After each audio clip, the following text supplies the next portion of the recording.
O tema da mensagem de hoje é o preço do discipulado. O preço do discipulado. Eu te convido a abrir a sua Bíblia em Marcos, capítulo 8, dos versículos 34 a 38. Marcos, capítulo 8, dos versículos 34 a 38.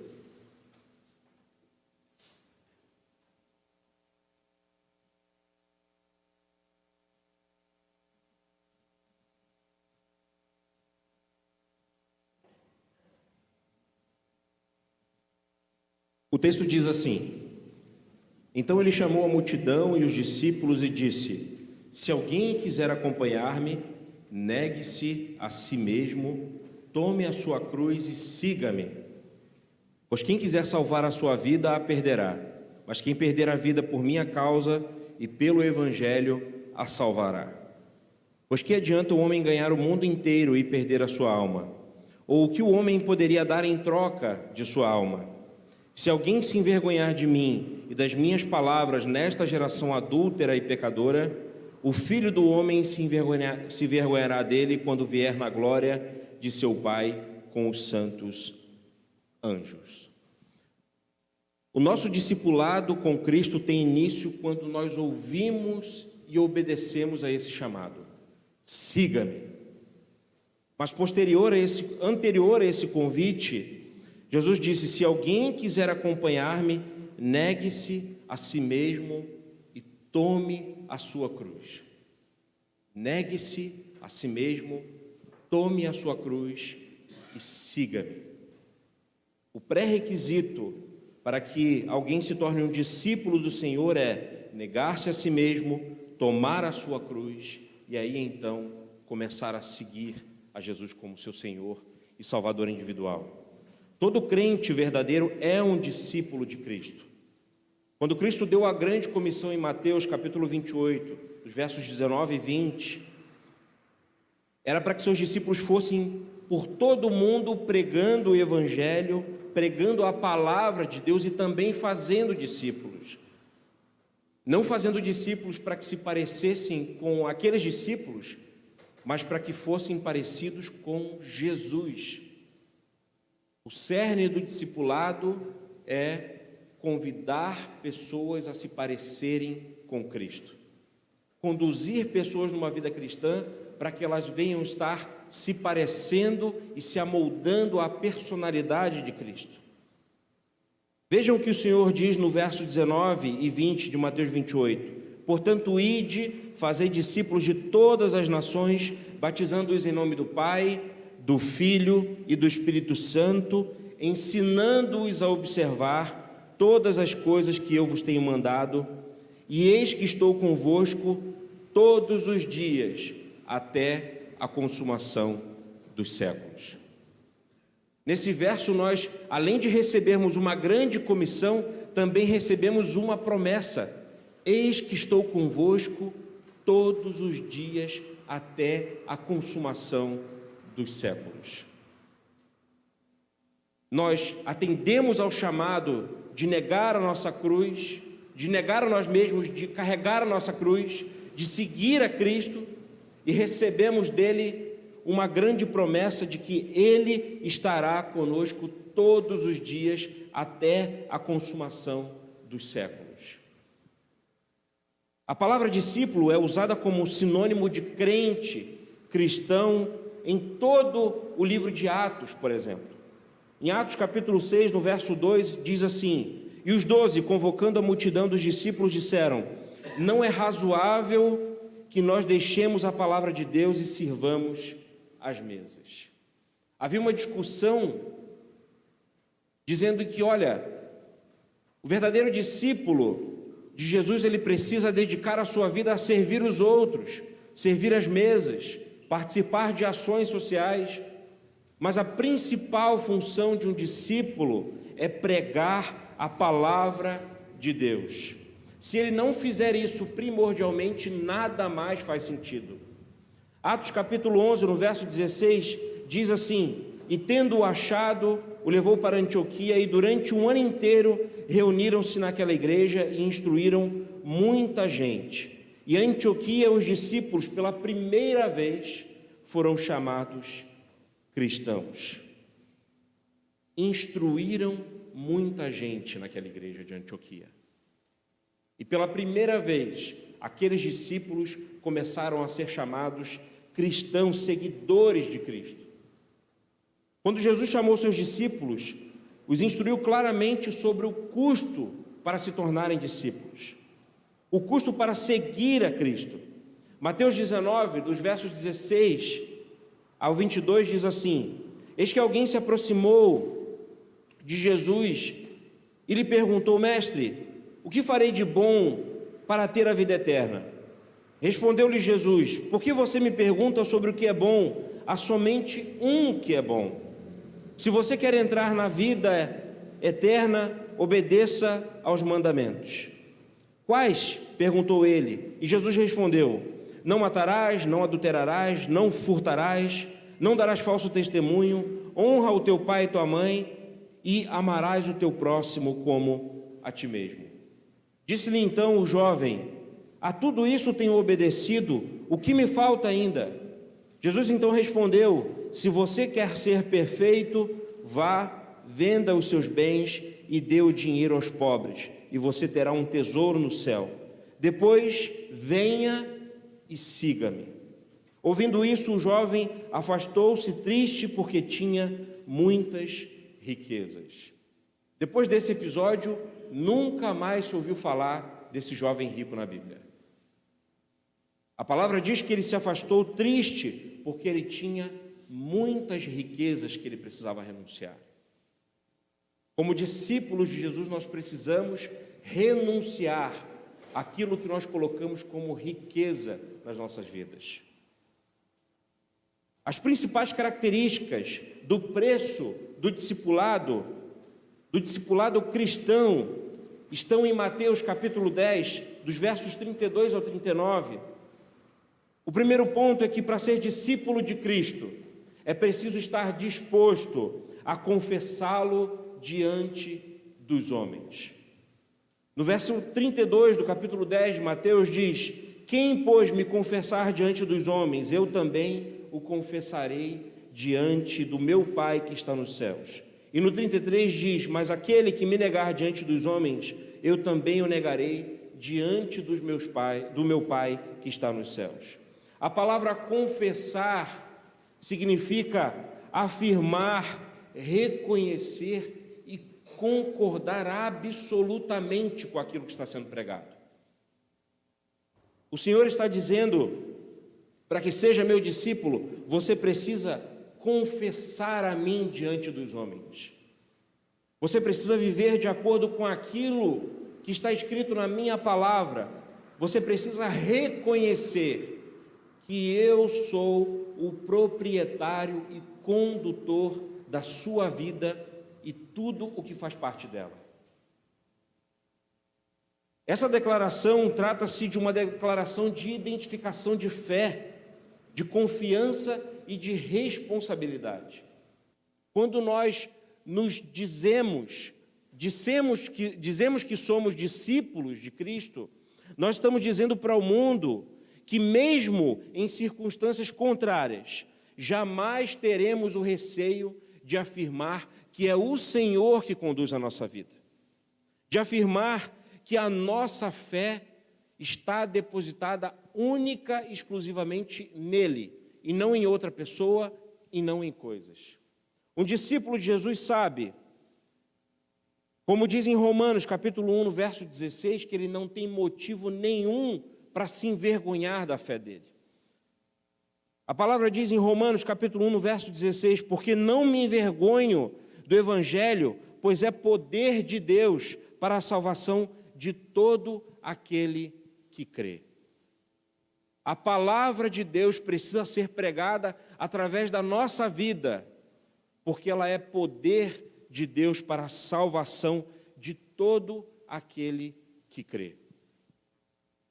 Todo crente genuíno confessará Cristo diante dos homens, e essa confissão pode ser feita de duas maneiras.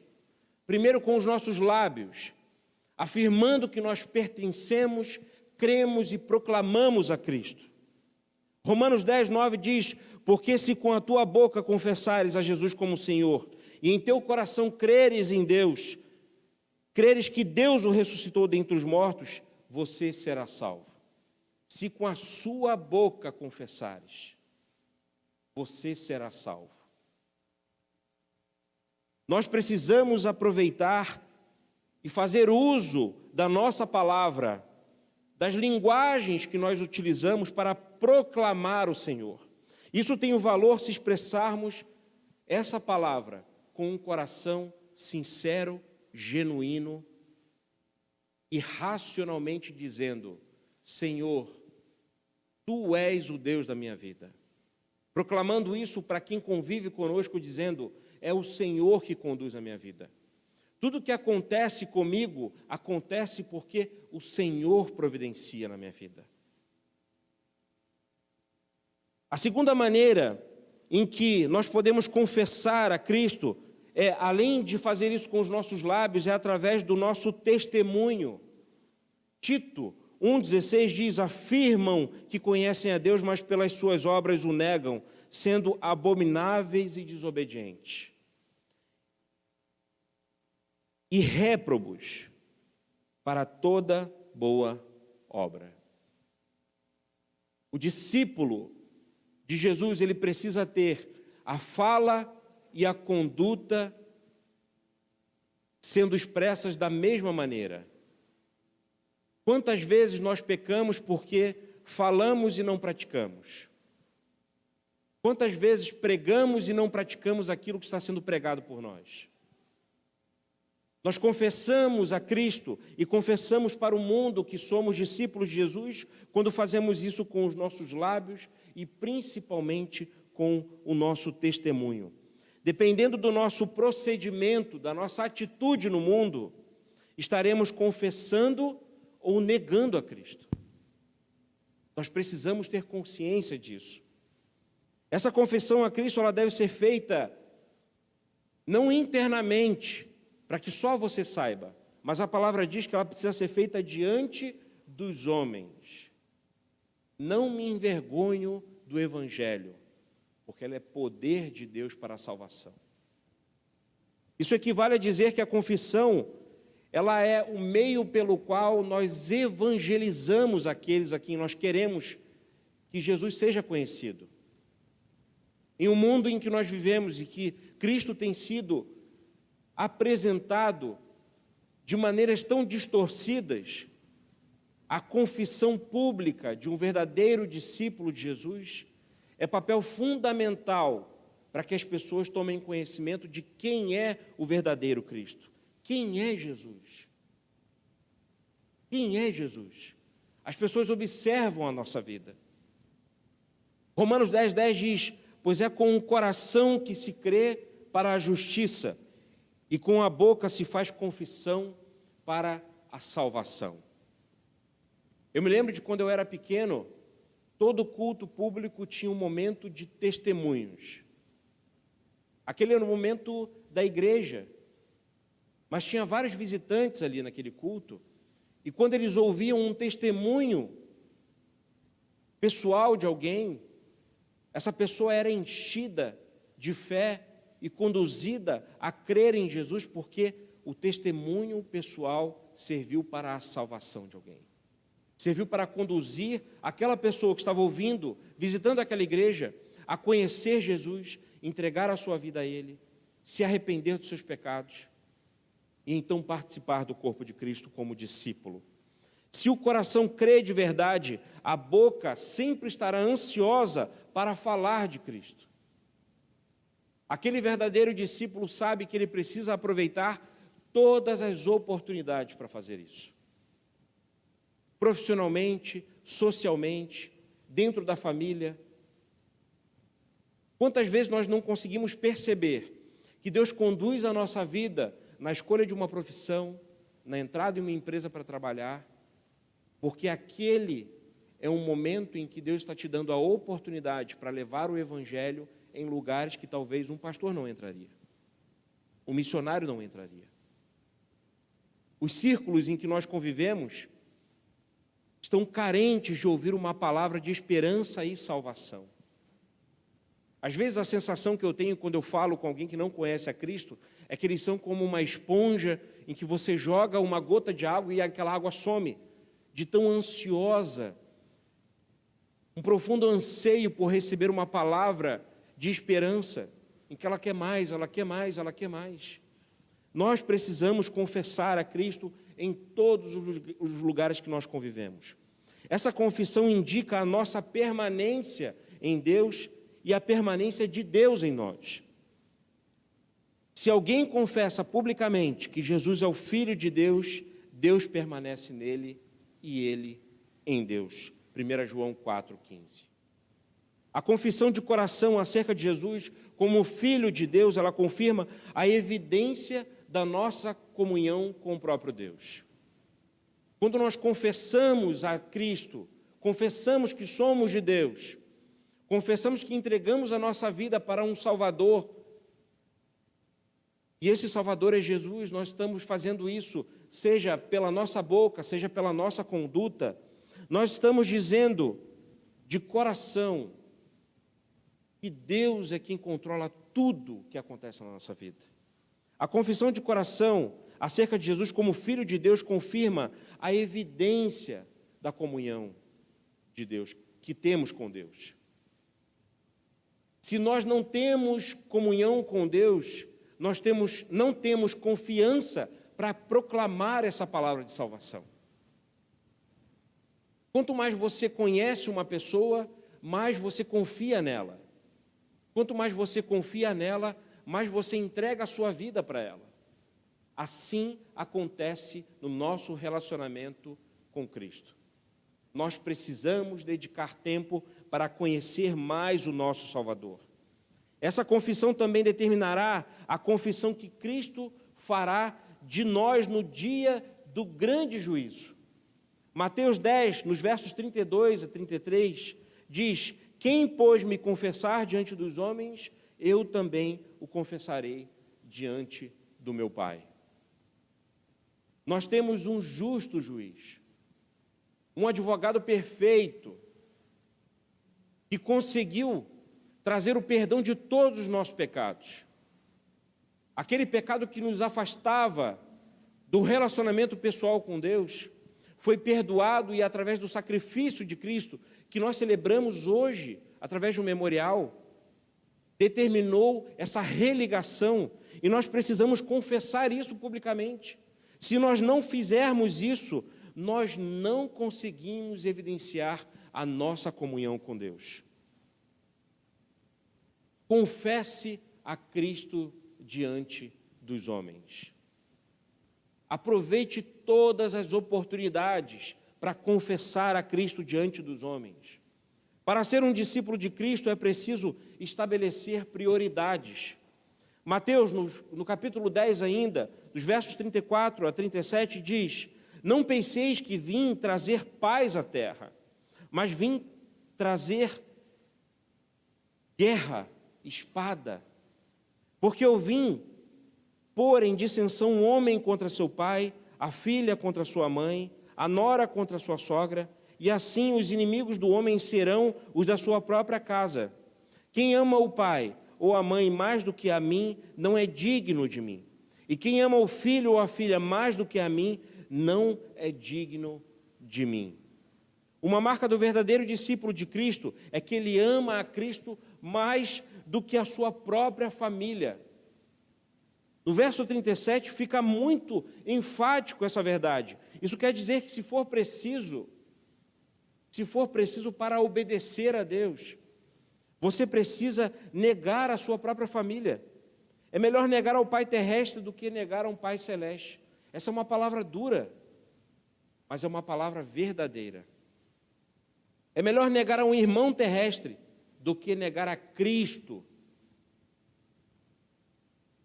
A passagem paralela de Lucas, capítulo 14, 26, diz ainda: se alguém vem a mim e ama o seu pai, sua mãe, sua mulher, seus filhos, seus irmãos e irmãs, e até a sua própria vida mais do que a mim, não pode ser meu discípulo.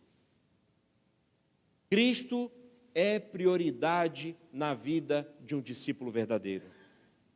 Para vir a Cristo e ser discípulo dele, é preciso estar disposto a amar a Deus mais do que a sua própria família, mais do que os seus sonhos, seus desejos, mais do que você mesmo.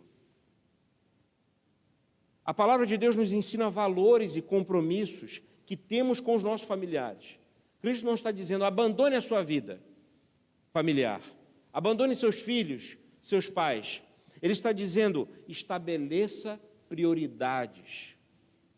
Porque se você entrega a sua família, os seus bens, aquilo que você é, a mim, você terá prazer em me servir, ainda possuindo essas coisas, mas sabendo que elas não são prioridade para você. Êxodo 20:12 diz, honra o teu pai e a tua mãe, para que se prolongue os dias na terra que o Senhor Deus te dá. O Senhor, Ele ensina que nós devemos honrar pai e mãe, mas também nos ensina que como maridos, nós devemos tratar e amar as nossas mulheres assim como Cristo fez com a sua igreja. Em Efésios 5:25 diz, vós maridos amai as vossas mulheres, como também Cristo amou a igreja e a si mesmo se entregou por ela. Um verdadeiro discípulo precisa estabelecer prioridades enquanto tem equilíbrio, sabendo que é o Senhor que domina tudo e todas as coisas. Mas a qualquer indício de substituição do amor de Deus pelo amor às pessoas, substituição do amor que nós devemos ter a Deus, em substituição ao amor que temos às pessoas, nós devemos refletir sobre o preço que devemos e decidimos pagar, sendo discípulos, e renunciar a tudo, se pertencemos a Deus, todas as coisas e pessoas que temporariamente Ele concede a nós, precisam ser renunciadas e precisam pertencer a Ele e não a nós. Creio que o sentido dessa passagem de Lucas capítulo 14, do verso 26, diz assim, e até a sua própria vida mais do que a mim. Aquele que ama a sua própria vida mais do que a Cristo não é discípulo de Cristo. Essa é uma palavra enfática.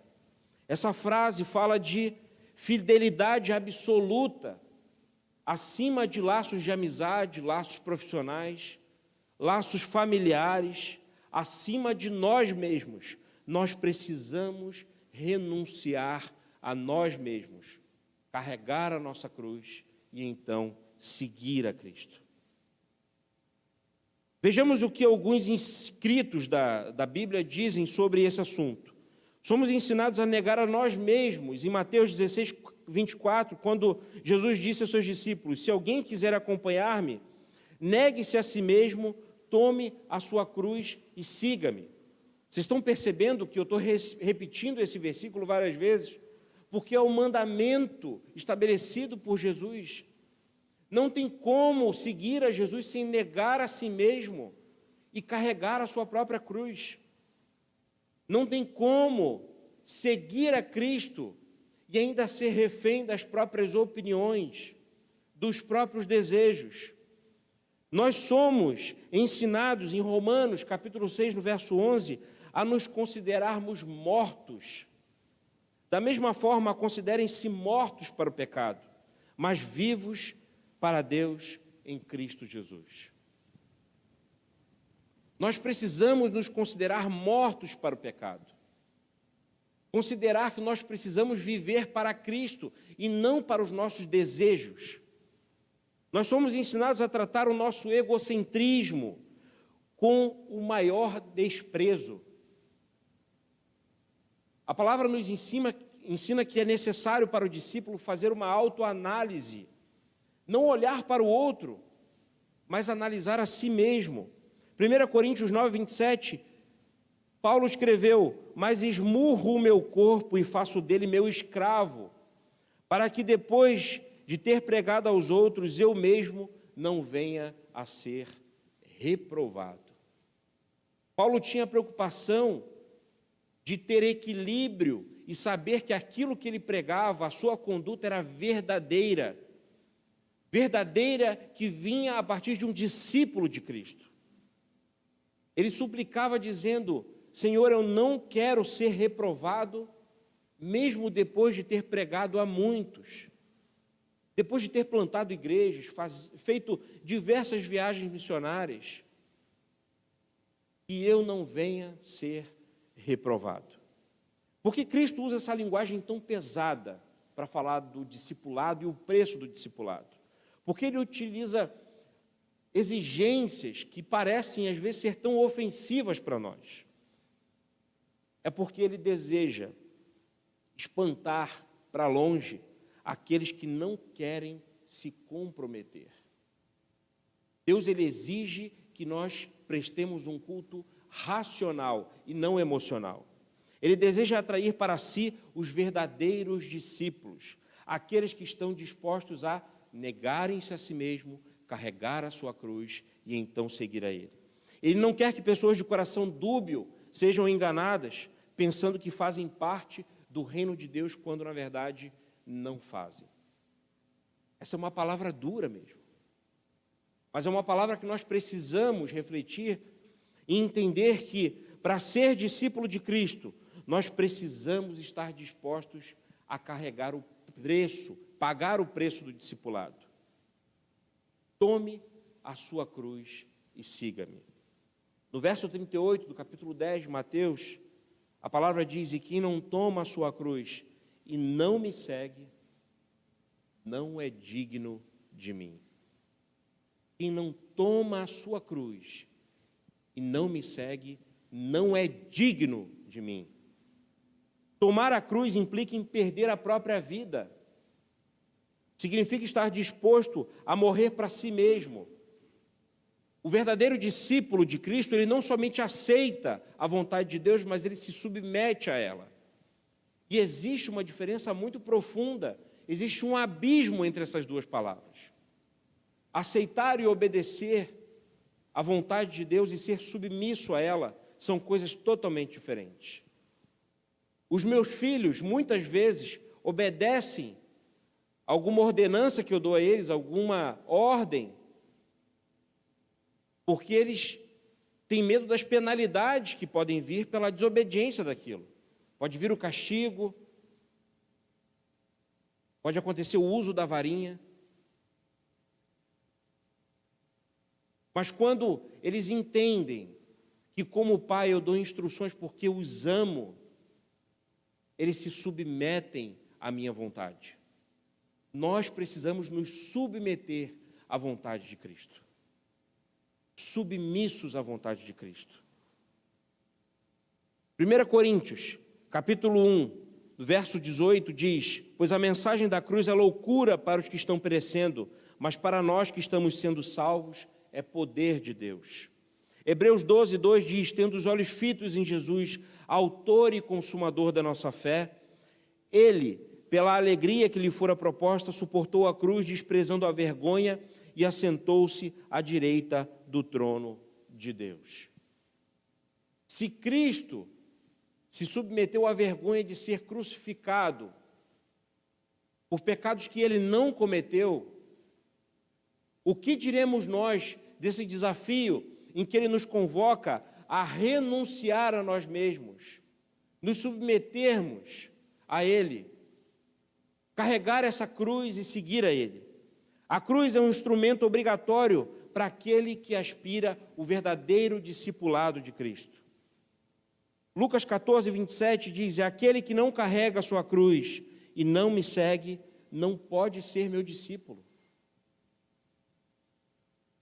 Nós precisamos carregar essa cruz.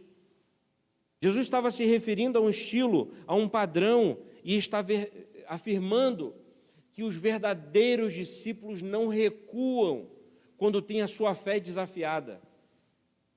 Os verdadeiros discípulos não renunciam a Ele quando as situações estão sendo adversas. Quando a sua opinião é confrontada, eles não recuam com a sua fé, mas se submetem à vontade de Deus. Nós temos alguns exemplos de discípulos que viveram situações, inclusive de martírio, por amor ao Evangelho, por amor a Jesus, porque entendiam que as suas vidas precisavam ser dedicadas a Cristo absolutamente, porque eles entenderam que precisavam renunciar-se a si mesmo. Atos 4, dos versos 18 a 20, diz: então, chamando-os novamente, ordenaram-lhe que não falassem nem ensinassem em nome de Jesus. Mas Pedro e João responderam: julguem os senhores mesmos se é justo aos olhos de Deus obedecer aos senhores e não a Deus, pois não podemos deixar de falar do que vimos e ouvimos. Pedro e João não obedeceram uma ordem de não pregar o Evangelho. 2 Timóteo, capítulo 4, dos versos 6 a 8, diz: eu já estou sendo derramado como oferta de bebida. Paulo, quando escreve essa carta, ele está dizendo: eu já estou prestes a morrer, a minha vida já está terminando, está próximo o tempo da minha partida. Combati o bom combate, terminei a corrida e guardei a fé. Agora me está reservada a coroa da justiça, que o Senhor, justo juiz, me dará naquele dia. E não somente a mim, mas também a todos os que amam a sua vinda. Um verdadeiro discípulo de Jesus, ele ama, tem expectativa profunda, está ansioso pela vinda de Jesus. Quando nós celebramos a ceia como fizemos hoje, nós fazemos isso até que ele venha, na expectativa de que a qualquer momento Cristo volte para levar a sua igreja. Nós precisamos, como verdadeiros discípulos, assim como Paulo fez, combater o bom combate, guardar a fé, e então terminar a corrida, na expectativa da vinda de Jesus.